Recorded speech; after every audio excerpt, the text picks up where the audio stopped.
बिस्मिल्लाहिर्रहमानिर्रहीम। अस्सलाम वालेकुम। उम्मीद है तमाम भाई दोस्त ठीक ठाक होंगे। आज कुछ पुरानी यादें ताज़ा करते हैं। पतंगबाज़ी के कैरियर में हर इंसान की ज़िंदगी में मुख्तलिफ़ दौर आते हैं, मुख्तलिफ़ लोग आते हैं, मुख्तलिफ़ किरदार आते हैं। तो आज उन पुराने लोगों को याद करते हैं इस वीडियो के हवाले से,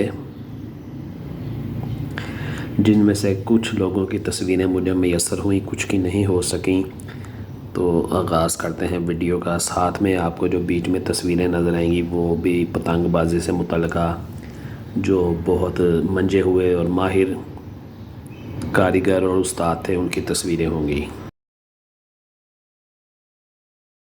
सबसे पहले ज़िंदगी में जो मुझे डोर लगवाने का इत्तेफाक हुआ वो हमारे शाद बाग में ही स्कीम नंबर 2 में बहुत सारे डोरों के अड्डे हुआ करते थे। वहाँ पर एक डोरों वाला होता था तालिब हुसैन। उस ज़माने में 4 पीस के 70 रुपये लेते थे, उससे डोर लगवाई थी। बस एक वाजबी सी डोर होती थी। तो उसके बाद और भी स्कीम में अड्डे थे, जिसमें एक ठेकेदार का अड्डा बहुत मशहूर था, वो 10 रुपये ज़्यादा लेता था। एक बिल्ला चरसी था, वो भी बड़ा मशहूर था। उसके अलावा उस्ताद तारक था, बिल्ला चज्जड़ था। तो इन लोगों से मतलब बचपन था तो इतने ज़्यादा वसाइल नहीं होते थे, अपनी पॉकेट मनी में से ही पैसे जमा कर कर के डोरे लगवाते थे। 5 गोट का पिन्ना, जिसको आधी दर्जन का कहते थे उस ज़माने में, 12 गोट का पिन्ना 4 पीस का। तो यहाँ से फिर थोड़ी सी होश संभाली तो नाना जान चूँकि अंदरून लोहारी गेट के रहने वाले थे और उनके भाई बड़े अच्छे पतंग साज थे, बाऊ बशीर था उनका नाम। तो उनकी वजह से पतंगबाजी में ज़रा ज़्यादा इंटरेस्ट पैदा हो गया। तो वहाँ पर लोहारी दरवाज़ा के बिल्कुल मस्जिद के पीछे बाबा बल्ला का अड्डा होता था। हमारे बचपन में हमें साल के साल जो पिन्ना मिलता था वो वहाँ से मिलता था, उनके हाथ की लगी हुई डोर। फिर ज़रा जब बाहर घूमने फिरने के काबिल हुए तो बहुत सारे लोगों से डोर लगवाई। बाटी गेट में छोटा नन्ना, हाजी फीजा,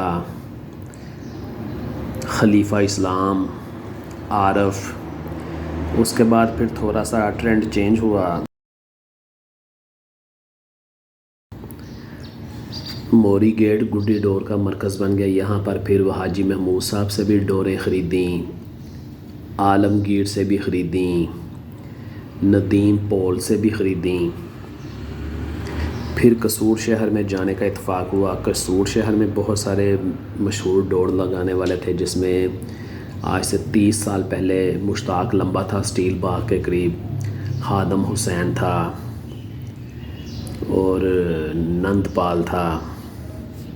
तो ये सारे लोग थे जिनसे डोरें लगवाईं। फिर उसके बाद सबसे आखिर में जो 5-6 साल डोर लगवाई वो सबसे जो हमें मुआफ़िक आई और जो जिनसे काफ़ी ज़्यादा काम करवाया वो थे उस्ताद मुनीरा मरहूम।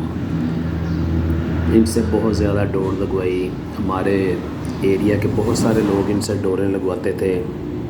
डोर इनकी काम करती थी, साफ़ सुथरा काम था, इस काम को समझते थे, इस काम के उस्ताद थे। तो पूरा यानी कि जो थी डोर आपको रिज़ल्ट देती थी। मिंटो पार्क में पतंगों के पेच देखने जाते थे। उस ज़माने में बड़े बड़े नामी ग्रामी उस्ताद थे, जिनमें बिल्लू शैया थे, बड़े अच्छे बारीक डोर के बड़ी पतंग के माहिर थे, बहुत साफ़ सुथरा पेच लगाते थे। पोला टैडी थे उस दौर में, सुल्तान बूरे वाला थे, हाजी खलील साहब थे, बट बैटरी वाले के 1-2 पेच देखे हुए हैं मिंटो पार्क में, लेकिन वो मिंटो पार्क बाद में छोड़ गए थे और वो अपना जो उनका उधर वर्कशॉप थी लॉरेंस रोड पर, वहाँ पर फिर वो बेतहाशा उन्होंने पतंगबाजी की।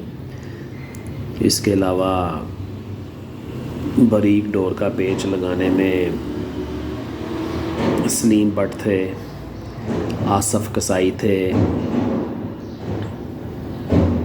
एक बहुत शौकीन उस्ताद थे वहीदी सई अब्दुल वहीद, बहुत सारे शागिर्द थे उनके। फिर ख्वाजा उमर की एंट्री हुई। इस तरह से पीर वाजिद अली शाह थे बड़े उस्तादों में। مراج دین عرف پولا پہلوان تھے گوال منڈی والے، ان کی ایک دف تھی۔ چاچا فیقہ مرحوم ہوا کرتے تھے۔ بڑا یعنی کہ ایک خوشگوار ماحول ہوا کرتا تھا، بڑی شاندار پتنگیں اڑتی تھی اس زمانے میں، کاریگر بھی انتہا کے تھے، مولوی رفیق صاحب تھے، استاد منیرہ تھے، یہ سب لوگ منٹو پارک کی سمجھے کہ شان ہوا کرتے تھے۔ اور سینکڑوں نام ایسے ہیں کہ جو اس وقت ذہن میں نہیں آ رہے، لیکن وہ اپنے کام کے بڑے ماہر تھے، بڑے فنکار گنے جاتے تھے۔ میں پتنگ بنانے والوں کو مستری کہا جاتا ہے، تو ان زمانوں میں مستری رفیق کی پتنگ بڑی مشہور تھی، مستری ارشد کی پتنگ بڑی مشہور تھی، لطیف ڈیڈی تھا، ہمارے لاہور شہر میں تو خیر استاد فیاض تھے، مصطفیٰ حویلی والے تھے، حافظ نواز تھے، ٹینی شدرے والے تھے، معظم تھے، بابر راوی روڈ والے تھے، اچھا پتنگ میکر تھے، ایم خالق تھے، چبرجی والی سائڈ پہ ادھر ساندہ والی سائڈ پہ 5 اسٹار والے تھے، کرسٹل والے تھے گلشن راوی میں، لیاقت اچھرا میں تھا، حکیم سمن آباد میں تھا۔ تو بہت ایک سنہرا دور تھا وہ 1980 سے لے کے 2003 تک، جب تک دو پتنگ بازی پہ پابندی نہیں۔ یہ 22-23 سال پتنگ بازی کی ہسٹری کے سنہرے ترین دور گنے جاتے ہیں یہ۔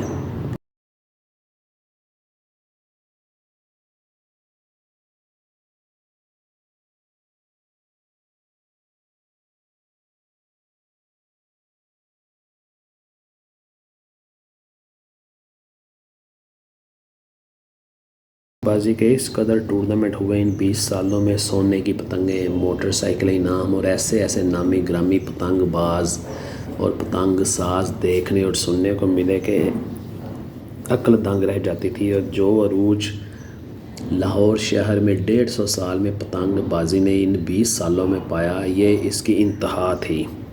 پھر کسی وجہ سے پتنگ بازی پر پابندی لگی، لیکن پھر یہ 21-22 سال کے بعد دوبارہ پتنگ بازی بحال ہوئی، لاہور میں پسند ہوئی، اور لوگوں نے خوب اس کو انجوائے کیا، ایک ایک پل اس کا انجوائے کیا۔ تو میں بھی آپ لوگوں کے ساتھ یہ پرانی یادیں، پرانی چیزیں شیئر کر رہا ہوں تاکہ یہ ذرا یادیں تازہ رہے، اور جو منٹو پارک کے اچھے استاد صاحبان تھے ان کی تصویریں بھی آپ کو دیکھنے کو ملنے۔ تو ویڈیو آپ کو کیسی لگی ہو کمنٹ باکس میں مجھے ضرور بتائیے گا، دعاؤں میں یاد رکھیے گا۔ اللہ حافظ۔